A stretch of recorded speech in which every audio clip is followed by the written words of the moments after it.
Hi there everyone, Dan Dingsøyr reporting for Press for Truth, and in case you haven't noticed, over the last couple of months, the US has been doing everything that it can to collapse the Russian economy.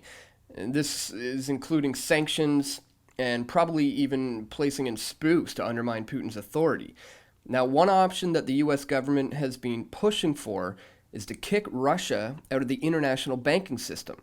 Now, specifically, the US wants Russia out of SWIFT. And as you see here, this is short for the Society of Worldwide Interbank Financial Telecommunications.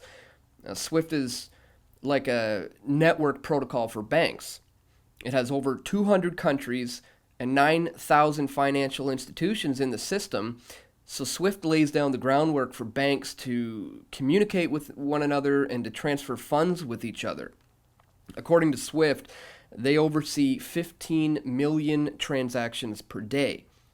Now, SWIFT is critical to the global economy, and if a country and its banking system doesn't have access to SWIFT, then they're essentially not going to have any access to the rest of the world.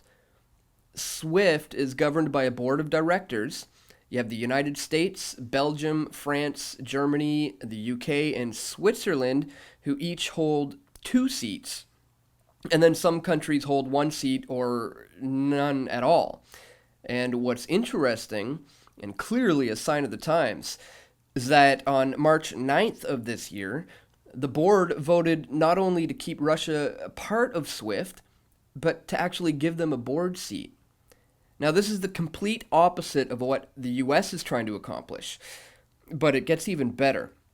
The Chinese are putting together their own version of this banking telecom system, and they're calling it CIPS, or CISP, which stands for the China International Payment System.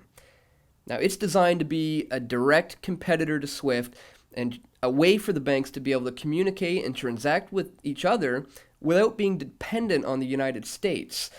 And they're going to try to improve on some of the general flaws of SWIFT. So as if the writing on the wall wasn't clear enough, I mean, the US dollar's global hegemony is clearly on the way out. And that's not to say that the alternative is looking any better, but clearly the weakness of the US dollar is going to have global ramifications. And that's not all. We have discussed before the BRICS alliance of countries. We have Brazil, Russia, India, China, and South Africa, who are aiming to work along outside of the US dollar and its entire financial system. Now, China is the mastermind behind this BRICS Development Bank, which is also called the New Development Bank, and the Asia Infrastructure Investment Bank, or the AIIB, both of which are threatening the Western-controlled World Bank and the IMF.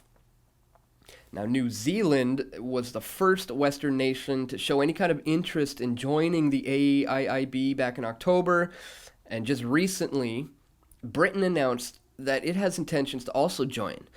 And amazingly, after Britain announces the news, sure enough, Germany, France, Italy, and Australia just jumped onto the bandwagon as well.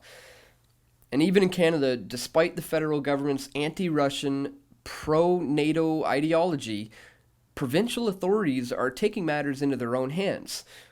In 2013, the British Columbian government was issuing bonds into the Chinese RMB market, which has actually proven to be successful for all parties involved. But even with the pro-NATO Cold War mentality of the Harper government, it's the powers behind the scenes who are really still pulling the strings and determining what Harper is going to say. Harper announced an RMB trading hub center just this past November. Even though we know, thanks to an Access to Information Act request, that the Bank of Canada Governor Stephen Poloz was actually discussing this very issue just last year at Bilderberg.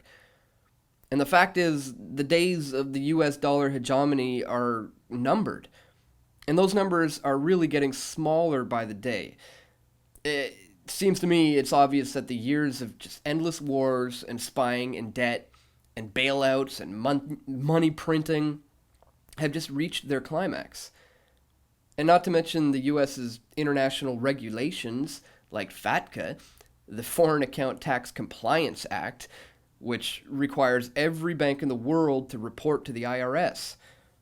And a French bank was actually slapped with a $9 billion fine for just doing business with Cuba and Iran. So it's that kind of world police state mentality that's driving countries into the arms of China and Russia. It's almost as if the US is purposely trying to destroy its economy and its international reputation. And you could argue that that is exactly the plan that is in the works. Crash the US, replace it with a world government. And it seems that the China model is the state that the world nations and the world government is going to try to emulate. We're 3 months now into 2015, and we're already seeing the beginnings of not just the end of the US dollar, but the Chinese system as its replacement. And by the end of the day, it doesn't really matter if the AIIB or CISP or the IMF or the World Bank, for that matter, are in control. It's the powers behind the curtains who remain the same. And with China's basic dictatorship, as Justin Trudeau likes to call it, it's not a stretch to fathom that the elites prefer this Chinese model over the Western democratic model.